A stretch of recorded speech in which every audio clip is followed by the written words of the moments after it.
Okay, welcome to another episode of Avenue Tree Council's Off the Top, where we bring exciting and new information for our young folks in regards to careers. And today we're really happy to introduce you to one of our friends, one of our partners, Miss Janina Johnson. How are you today, man? I am good, Frederick. How are you? I'm doing well, I'm doing well. More excited now to finally get a chance to do this interview with you. Me too. Me too. This is my gonna be my first podcast, so yeah, my first one. I'm excited. We are honored that you're making us your introductory nose to the grind for the podcast. That's cool. Yes. So what we're doing today is we're talking about you and your career, your trajectory to where you are today. So before we get started, how about if you introduce yourself to our audience? Okay. Hello, everyone. I'm Janina Johnson. Um, I am a project manager. Been doing that now since 2004. Also, an Army veteran of 10 years. I have a daughter that's 14 going on 21. Um, and I don't know what else to say, Frederick. You can cut this part out, right? Edit anything, but I'm not it. This is what's going to be the fun part. Okay. All right. So that's me. Okay, wonderful, wonderful. So what we like to do for our young listeners is give them some insight from the beginning of your journey to where we are today. So we'd like to talk a little bit about the high school Janina. And you ready for that? Sure. Okay, let's do it. So with high school, what was it that you focused on when you were in high school in terms of life after high school? Whenever I was in high school, my one of the things that I thought that I was gonna do was be a nurse. Hmm. So, I started taking some of the classes that you have available to you in high school. There are some times where you could do little field trips and they take you out to different hospitals and they start teaching you how to draw blood and take blood pressure, check somebody's blood pressure. And so my goal was I was going to be a nurse. Um, and then I ended up talking to an Army recruiter in my junior year of high school. The first couple of times, me and my friends ran from them because there was no way, military was not something that I was thinking about at the time. And um, so after it was time, got closer to senior year, it's time to get serious. And one of the things that I had to get serious about is that I didn't have money to go to college. Um, and that I wasn't, at that point mature enough to go to college. I always say if I had went down the path that I was really thinking that I would go to, I probably wouldn't be where I am today. So we ended up talking to the Army recruiter, and I was underage, so my mom had to sign off for me. And I ended up graduating from high school one week, and the next day, 2 days later, I was in boot camp. Wow. Yeah. So totally different. I ended up going in when I got in the military. I ended up getting into logistics or supply. So nothing to do with nursing. I didn't go down the medical path. One thing about the military is they have incentives for you to go into certain areas and they'll give you college money. And so at the time I signed up to do 4 years, and that 4 years gave me $50,000 to go to college. So nursing didn't come with that. It was grind your own that way out on nursing. Right.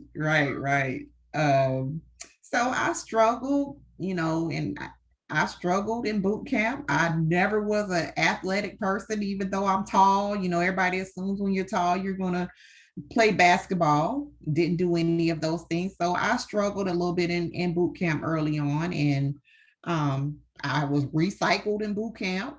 I finally made it out, went to school, and my first duty station was um, in Leavenworth, Kansas, from South Carolina. So Mm-hmm. that was a totally different experience for me, my first time away from home. Um, And I don't know how detailed you want me to get about, the different places I visited or anything like that. I'm Um, loving where we're going so far. okay. What I'd like to do is ask you about that high school experiences. What was the inspiration for you to stay motivated in high school? Where did that come from? Definitely my mother. And that, my mom, my father was, um, they were divorced and he was not around. And, everything was you got to graduate from high school, and don't get pregnant. That was, the two things. I was always a decent student when I applied myself. Um, so I would definitely have to say it came from her. And I didn't know what I was going to do. I had ideas of what I should do, just because you have people constantly saying, education, education, education. But my mom, yeah. So that transition from high school to the military is a shock from a lot of different perspectives. You're away from home, it's a whole different culture and everything like that. What was the first lesson, or I would say the most memorable lesson that you had to learn from that transition? Ooh, I would have to say being under your mother's roof versus being out on your own is totally different. Being in the military, you have to grow up quick. You have somebody telling you what time to be where, what time to eat. It was so structured, which was, yeah, when you're in high school you do go to um your classes at a specific time, blah blah blah, but you don't have someone kind of dictating what you do, especially boot camp for 24 hours a day for the entire 8 weeks of boot camp. um so that was different. You can't wear the clothes you want to wear. um you don't realize how freeing it is to be a child and then have the shock of being an adult. Well, what you think to be an adult, but someone telling you every day, like, this is what your day looks like. So that was a real shock for me. You mentioned a term earlier called recycling. Can you elaborate on it just a little bit for our audience members? So you're supposed to be in boot camp for 8 weeks, and I was in boot camp because I did not make it through the first 8 weeks. And it was because I couldn't do push-ups and I couldn't run. So they don't just keep you and push you through. If you get to certain points throughout that 8 week cycle that you don't pass, whether it be the physical portion, whether it be shooting a weapon or whatever the case may be, you have to go into the next class. And once you go to the next class, you got to pick up from there and move forward. So for me, 8 week boot camp turned into 16-week boot camp just because, I didn't have the physical, you know, um, I can't say the capacity. I just used to fall out of runs and I couldn't do push-ups, and it's a lot on your body. So I had to do it again, almost like failing a class in high school that you need in order to graduate. Yeah. I failed Uh-huh. Uh-huh. and had to start over again. What was that like for you mentally, emotionally, having to be beside? It hurt a lot. It was the first time in my life that I had, maybe tried something and was a failure at it. I've had classes in high school where I didn't do so great. I never had to take another class, but it wasn't like that hard. Like, you got to start over from scratch. That was a lot on your psychology. Like, am I really fit to do this thing? And if I don't do this thing, then what happens? I still don't get the college money. I got to go back home. All my friends and family going to know I didn't make it through. All those things, play with your psychology. So at one point I just said, you got to do this. You have no other choice. um I didn't want to go back home at this point. There were some other things going on with my mom and what she was going through, and I just couldn't see adding to that by not making it. So for a lot of the folks that we work with, and for myself as well, having that motivation is I have to be independent. I have to succeed because the alternatives are not optimal for me or my family. I grew up with a single mom as well, single parent household as well, and not wanting to be that burden on your mom when she's already struggling drives you really, really hard to keep pushing. And that would say that's a testament to your character because you found the courage and you found the depth to buckle down and do what you had to do to become a logistics person. Yeah. The other thing is, military has a lot of it's very, once you get there and you start to meet people, it really does become a family. Like people who, a lot of times you don't see in yourself what other people see in you.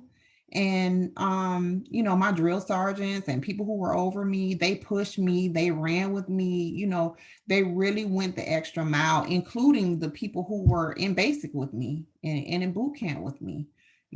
I started to become friends with some of the young ladies that I was in boot camp with, and they would do and go beyond. So a lot of times it's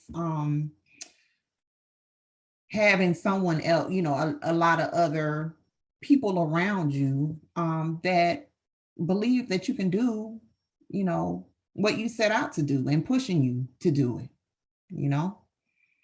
That's very important. And one of the things that we like to impress upon our kids is having a support system, a real support system that doesn't just give you platitudes, but challenges you and pushes you to do better, to excel and succeed.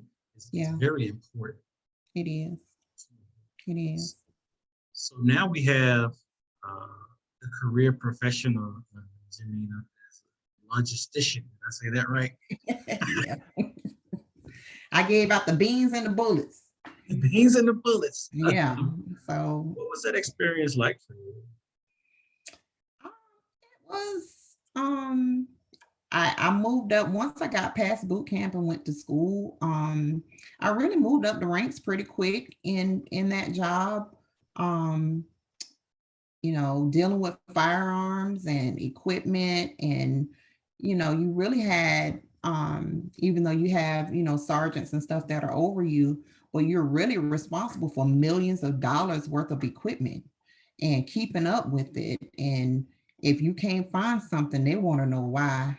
And that's not just for, that's for your entire unit. So it's a lot, it was a lot of responsibility and a lot of keeping track of things that, even the pencils and the pens, like how many did y'all order? That sort of thing. What happened to them? Things that you would think would be minute in your everyday life. You know, who was worried about a pen? Well, that's somebody's tax dollars that bought that pen. So, keeping up with stuff, even though some things with pens are kind of like expendable. I probably not the best example, but you still had things that you had to order. You had to ask your fellow people, not only the stuff that we needed in order to carry out our mission, but your day to day.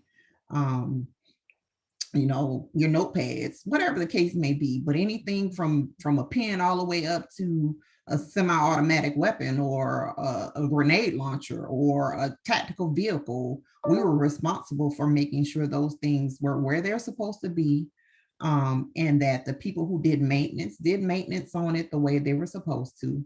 So again, a lot of responsibility for someone who was, I went in the Army at 17. Oh. Yeah. Okay. That is huge. There's a scripture that I enjoy referring back to that says, if you can't be trusted with the small things, how can anyone trust you with the bigger things? Yeah. That's kind of really what I'm hearing right now with your experiences, that you had to learn that the minutiae was important. Yeah. That's a responsibility, because behind that, there's some even bigger responsibilities as you move experience. Yeah, yeah. I mean, if your weapons are not clean and it's time for us to roll out and defend the country, somebody could get hurt. They don't work, somebody could get killed. All those things had to be, at the top and forefront of our heads at all times. So what was the toughest lesson that you The toughest lesson in the Army? learned? Oh man, so many. I would say that it's okay to hear no. I think a lot of people see no as a bad thing. Um, and I did too. When someone's like no, your feelings are hurt.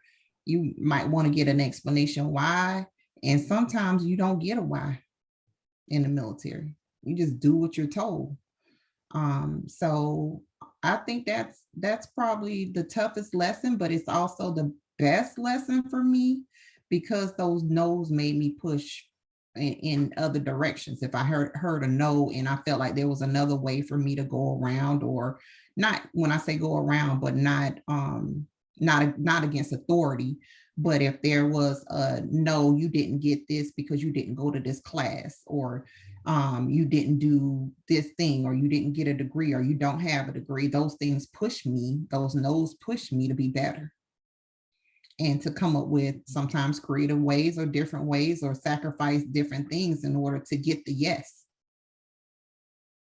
Really like that because a lot of times with our young folks, at least currently, and I won't generalize, but I will say that being told no is difficult for some of the young people in this generation to accept because things come so readily, so easily, that something like that could set our young folks back significantly because they're not used to it. Yeah, Trying to really understand the context of why no came about right. and making the determination to pivot or doing the things you need to do is important. So I really thank you for bringing that point out. Yeah. How to say no. So I'm going to tell you right now too. I have this little thing what I call nuggets, and so every time I hear a nugget, I'm going to write it down. Somebody told me I need to get a bell, but I'm going to say ding, ding, ding. That's going to be my bell. Okay. Okay. How Oh, to deal with no. yeah. I'm Right. saying, another thing that, I had to deal with being in the military is being a female. Okay. You have some different jobs in the military that did not have females that could do those jobs. So as much as we move from place to place, there's times where you come across people who have never worked with a female in the military. Mhm. And in their eyes, a lot of times they saw you as weak. They saw you as you shouldn't be here. So overcoming, that was a challenge in itself at my first duty station. I worked with all males, and it was a struggle. I mean, every little thing that they could blame me for, and I was a private. That means I'm like the lowest person on the totem pole. But if Right. they could, say, well, you didn't do this or you didn't do that, at that point, I couldn't say, well, you didn't train me. Mhm. So they would do whatever they had to do to make people the perception of me is that I was weak and that I shouldn't be there. And it wasn't until um I ended up getting reassigned to another area where someone was like, ain't nothing wrong with her. she Yeah. does a good job, but I could have easily taken those times and just said I give up, just put me out. A lot of times, some folks uh, forget the fact that the military is a microcosm of society. And so you have those places where gender biases are really strong, especially in some of the military culture. In the Navy, it was really strong when it came to service on certain ships. And Mhm. then there are pockets where, as long as you are productive, as long as you are doing the things that make you and the unit stand out, everyone's happy to have you be part of that unit. So Yeah. That same dynamic is still true in some of the workforces It that we is. have today. And that's why we have the DEI, did I say that right? Diversity, equity, and And inclusion issues that inclusion. we're having right now Yeah. to redirect that kind of energy and take that prehistoric type thought process and turn it into something a little bit Yeah. positive. Yeah. Absolutely.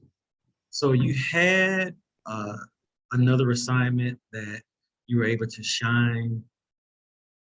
What was that like? I moved to a new area and to this day, and I've been out the military since 2001. All this happened, and I'm telling my age now. So what y'all, Mhm. but this was I back got a in calculator. Hold on. this was back in, the early 90s.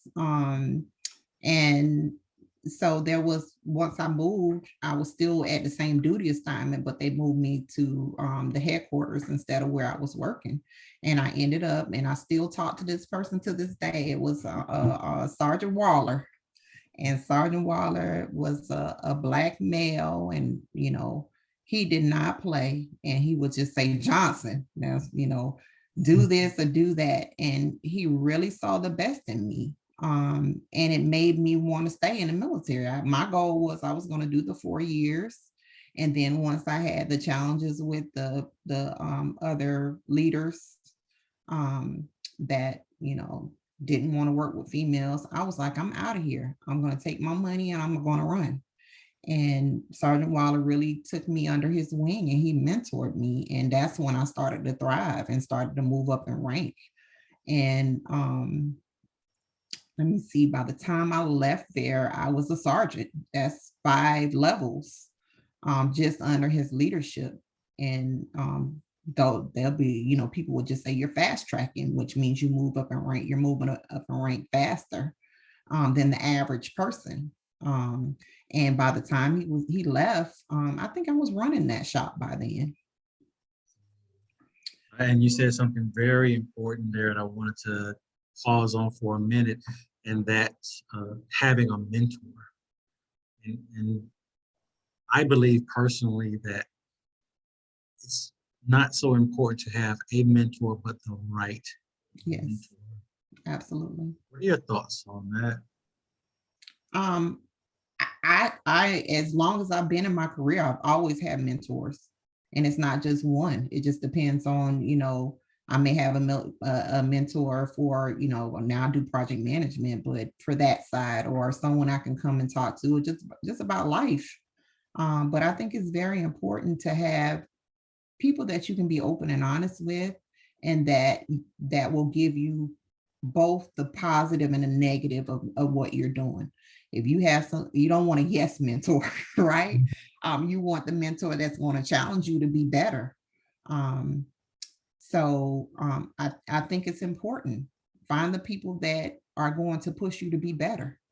I wouldn't be where I am today if it wasn't for those types of people that I had in my life and that I keep in my life all the time, whether it be a financial mentor. You have people who are good with money, or somebody who, if you're trying to get into learning how to do investing, find somebody who's good in that, and then stick to them like glue in those different areas.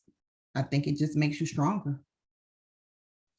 Really appreciate you bringing that out. And what I heard also was that you have to kind of know the direction that you want to go in before you determine what kind of mentors that Um, you need. Sometimes, yeah. I mean, I think I didn't really know what direction I wanted to really go in my life until my 30s. I did stuff between now and then, but it wasn't until I saw someone doing project management and said, that's interesting. What is that about? But up until that time, I had been in the military. While I was I did the logistics. I was an Army recruiter. When I got out, I worked in, and I know I'm kind of skipping ahead, but I worked in Okay. customer service, and then I did this. I worked at Verizon Wireless for 6 months. Where I thought I'd stay and be a trainer on cell phones.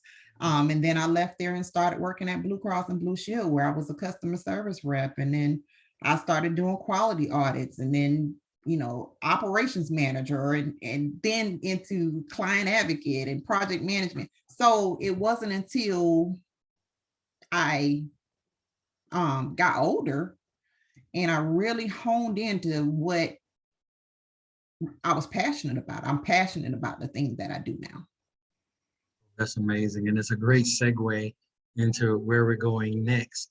I wanted to highlight that, what you described with the various career experiences that you had is that it's okay to explore until you get to where your passion is. Yeah, and I grew up, it was get a career and stay in that career for 20 years until Mhm. you retire, Mhm. and do nothing else and think of nothing else. But life is more dynamic than that. And Yeah, you have to it is. allow yourself those different experiences before you really decide what your passion is. Yeah, What absolutely. makes project management a Um, I think for me, it a couple things. Um, because I do IT project management. And so what got me into it, so let me back up a little bit, is I was a client advocate, which was somebody who was the in-between person between the business and the project manager. And so once I got into working in IT and understanding how technology worked, um, I was always interested in the next big thing that's coming and the next technical thing that's coming. And so project management allows me to know enough about technology to be dangerous and understand it. But it also keeps me in a leadership role, because I still have to manage teams. And even though those people are not necessarily reporting to me, but I still have to manage the work that they do in order to get the project done. So, in my experience of working with those people that have the technical knowledge, I get to learn things about security and how security works and what breaches are, and how payment systems work and claims processing systems, and on and on and on. So it's a bridge for me, not enough to be a developer. I don't want to do that, like sit at a computer and work code all day, passion? but seeing the output of that code and how all those parts and pieces work together is what I love about the industry and what I do.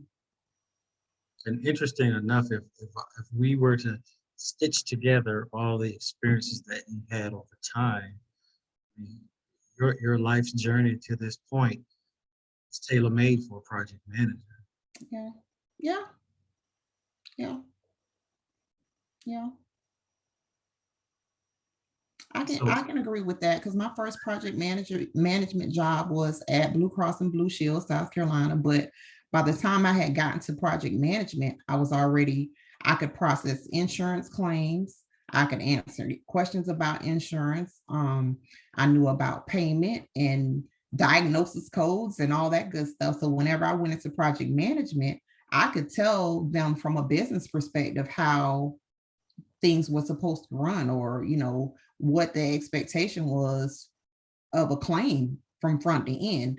And so whenever I would get into rooms and they would be doing requirements and they would be talking about this is how you input a claim, like, no, that's not how you do it.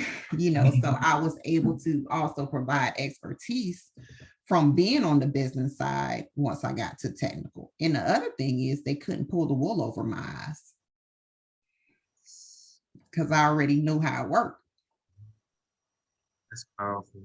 And there's nothing more important when you're developing something as the user experience. Yeah, Leaders may fund or champion a project, but it's the users that you have it to is. satisfy. Yeah, it is. And in the interest of full transparency, Janina and I have worked together before. There's two things I can say about her. One, she is not a weak female, and two, knows her stuff inside Thank and you. out. And that's Thank a you. definite. So what motivates you to keep going? Passion. I have passion for it. And the other thing that kind of keeps me going too is I had to turn the fan on because I got the door closed. But the other thing that motivates me is project management, and you can attest to this, Frederick.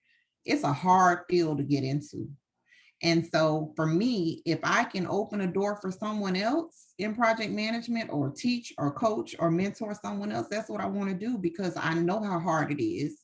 The only reason I was able to get into project management is because of someone else, there was an on-the-job training at Blue Cross Blue Shield that I took advantage of, and that's what opened the door for me. But other than that, they want you to come out the gate with 3 or 5 years experience, and you just can't walk in a place and say, hey, I want to be your project manager.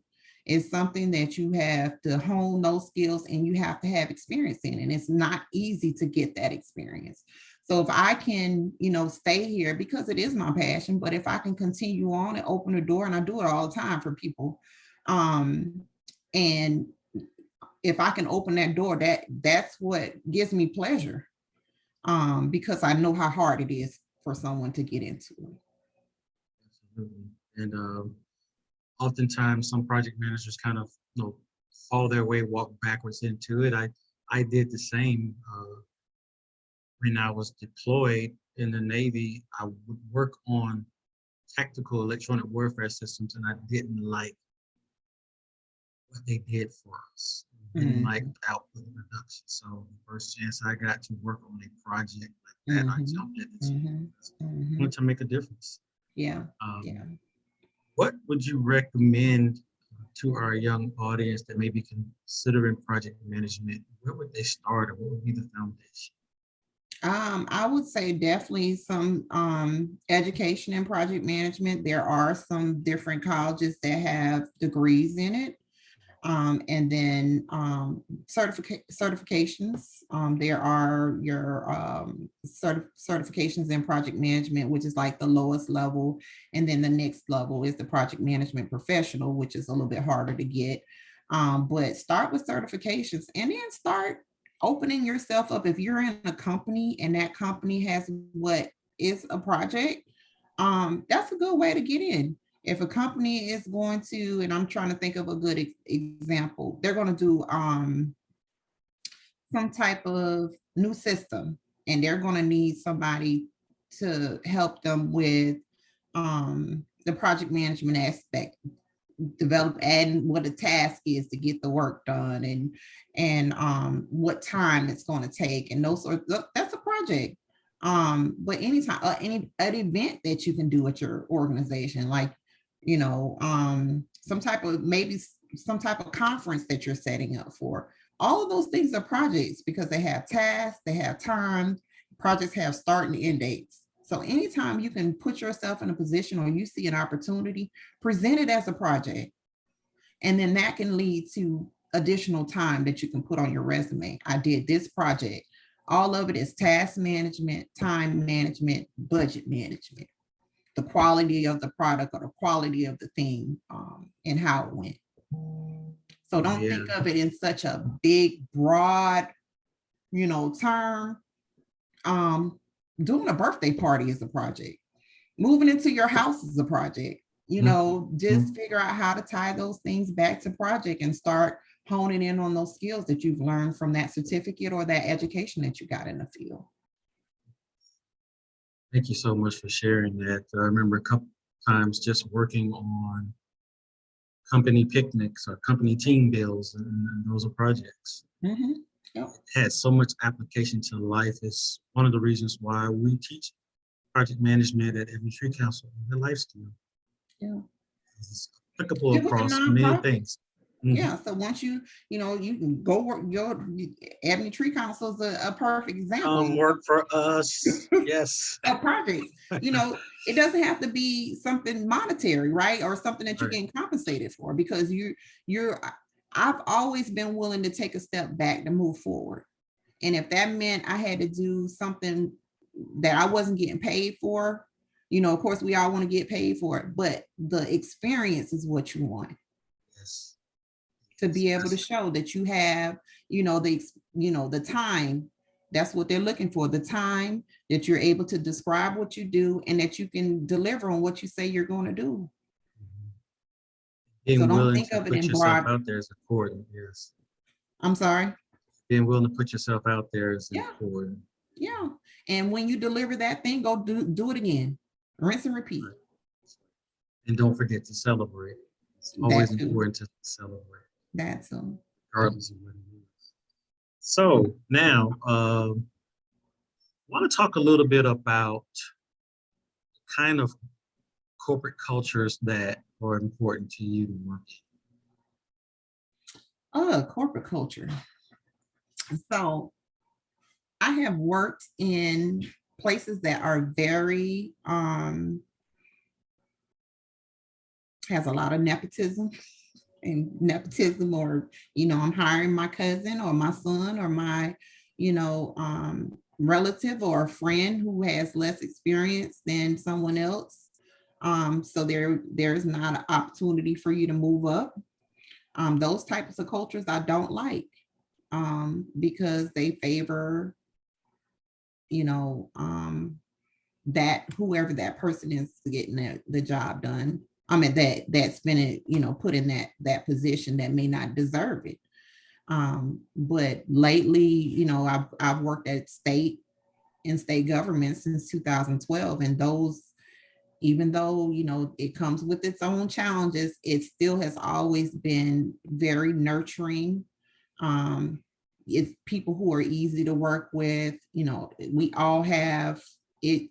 Places you work always have issues, and how people react to those issues and how they treat you with a level of professionalism and respect is important to me. Like, you don't have to curse at me. Those types of environments I'm not going to work in.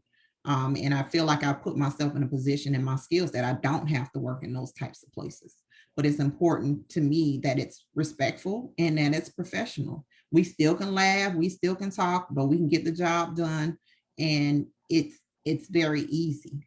It's easy for me to get up in the morning and go to work or work, because the people I work with are professional, they're respectful, and they're not treating me how I don't deserve to be treated. What would you say to a young person who may find themselves in a culture that's less than ideal? What would you recommend? So I've never been one to just walk away without a plan or without, some places. I'll never walk into a place and say I quit. They'll always get a 2-week notice out of me. But when you are in a place that is not conducive to your mental, because that's playing on mental, it's time to move on. But I wouldn't, unless it is totally like I can't do this anymore and it may be making you physically sick or something like that. I would say stay until, but get your exit strategy together. And I've worked at a place like that. I used to go in every day. As soon as I hit the door, I could be fine. And I could get to that door and I'd be sick on my stomach. I'd get a headache and I'd be saying, I'd still stay there until finally someone's like, why are you dealing with that? Because I'm thinking, I'm South Carolina, I just got out of the military, whatever the case may be. And I'm thinking, what am I going to do? Thinking that you don't have options, and you have options. So I would say figure out your exit strategy and leave. What I heard you say that was also very important in that is understanding and knowing your value and your worth. Yeah. And I had the girl who told me, why are you still here? She said, I guarantee you. And by this time I'm already a project manager. So I had enough. By this time I already had my bachelor's degree. I already had a master's degree.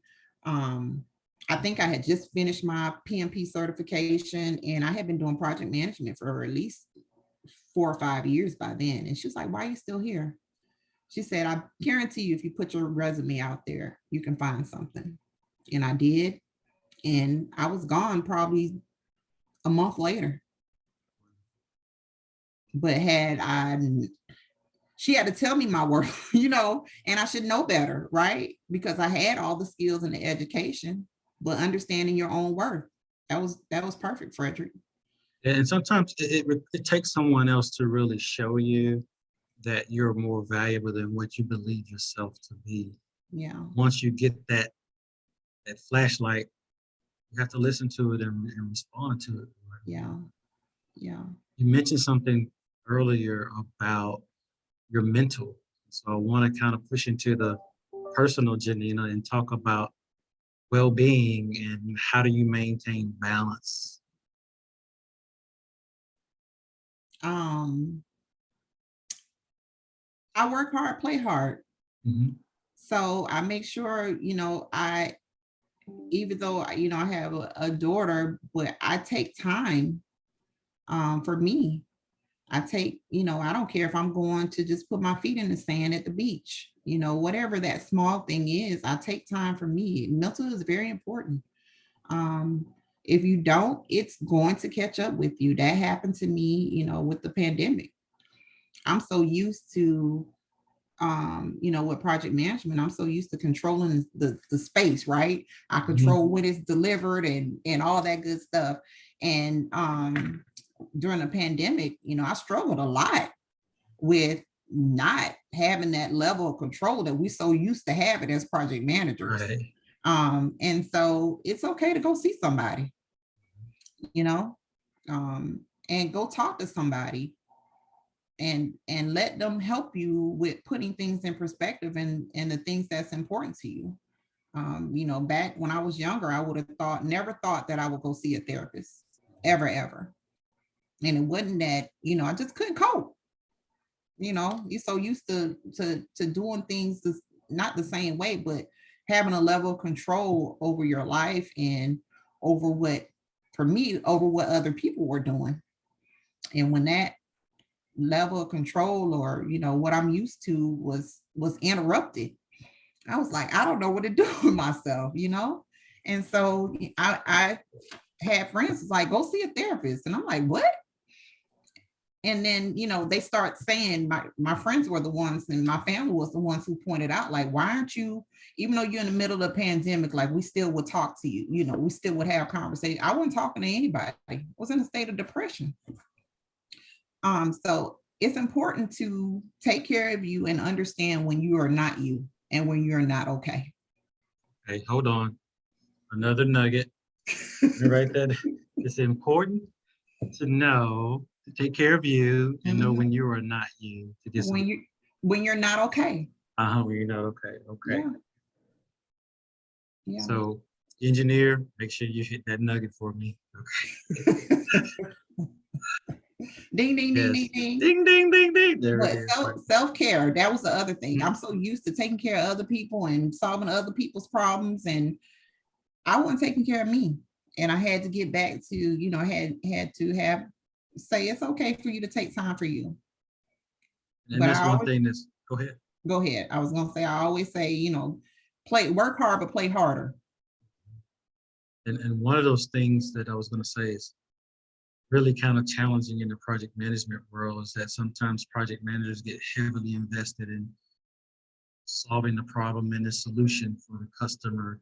And it takes you getting to know the customer on a very intimate level to really understand what's going to work for them. And sometimes you get caught up into that.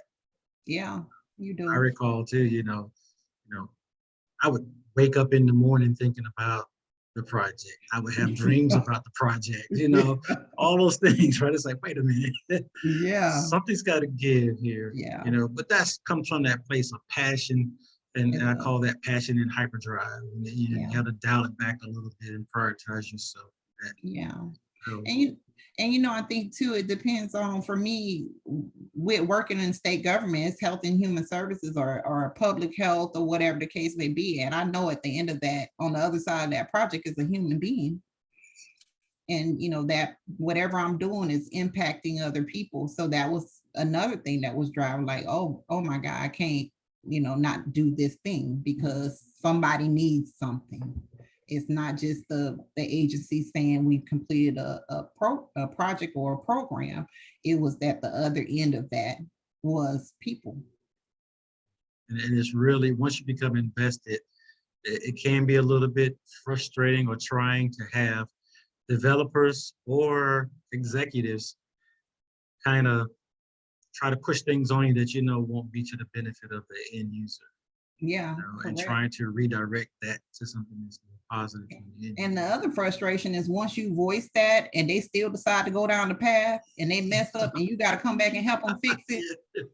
Yeah. And You can't sometimes say, they'll look at you and say, what happened? Why did you let this happen? right. And I'll say, you remember, because I will remind them like, hey, this is what I told you, this particular risk or whatever the case may be. I'm gonna still help you fix it. But because I express that, they start to trust you more. Yeah. And whenever you say that something is not right, they will, take what you say into consideration, and it may help them with changing the direction. Yeah, I learned really hard to have the customer hand set signature on the requirements. Yes, absolutely. Yeah, I want you to sign right here. This is what you said you. Right, right. It will come back later. It will. It will.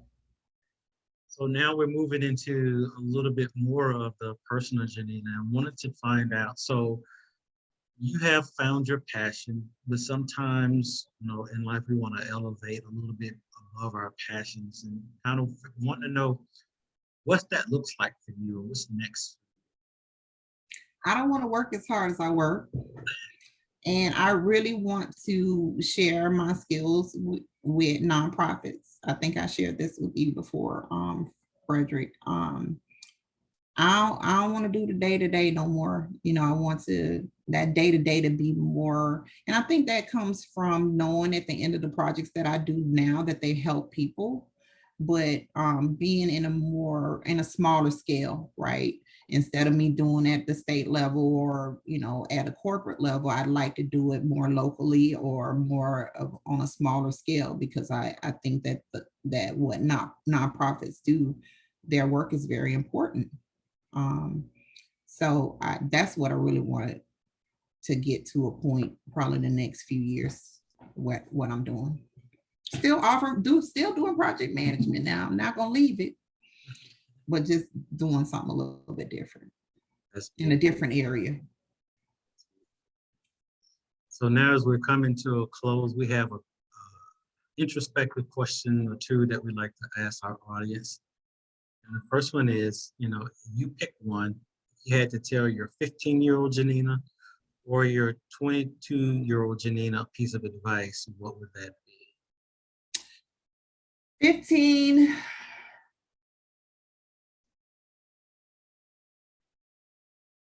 I think 15 probably would be something that I share, is that deciding what you're going to do with the rest of your life at 15 is not what you should be doing.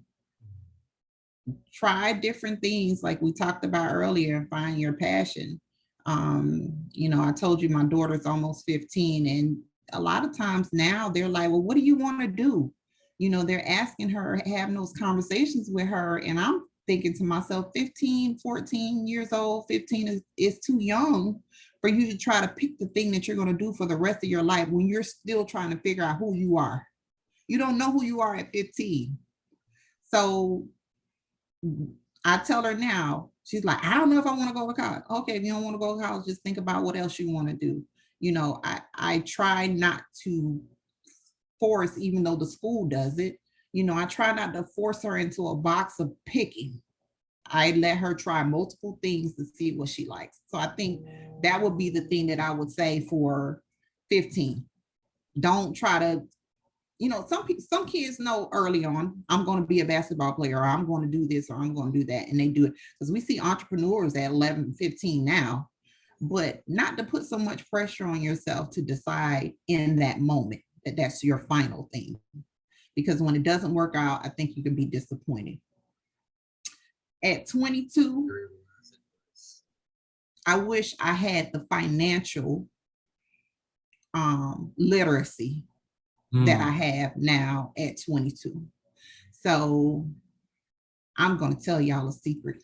Uh-oh. When I got out of the military, I Ready for the I nugget? got a severance to get out. I got out at 10 years and I got a severance. That severance was $40,000 to get out the military when I got out. Ask me what happened to the $40,000. Janina, what happened to the $40,000? I partied with my friends. Y'all, I got it. Come on. So, I know, Frederick, y'all are teaching your students about financial literacy, but if you think about the fact that if I took that $40,000 and did, even if I took 20 and did something different and invested it or was smarter about it or whatever the case may be, where I would be at 50 if I had done that at 22. If I had the knowledge about financial literacy at 22 that I have at 50, I would be in a totally different place. Very nice. Really, really like sharing those two. They were both nuggets. They were both nuggets. I just stopped writing so I can listen to what you had to say. Okay. Last question for you today, another introspective question. Given where you see yourself in a couple of years, what's the one habit that you would have to let go of? One habit.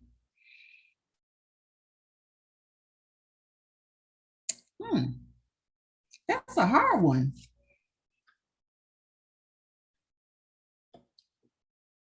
I would say maybe I'm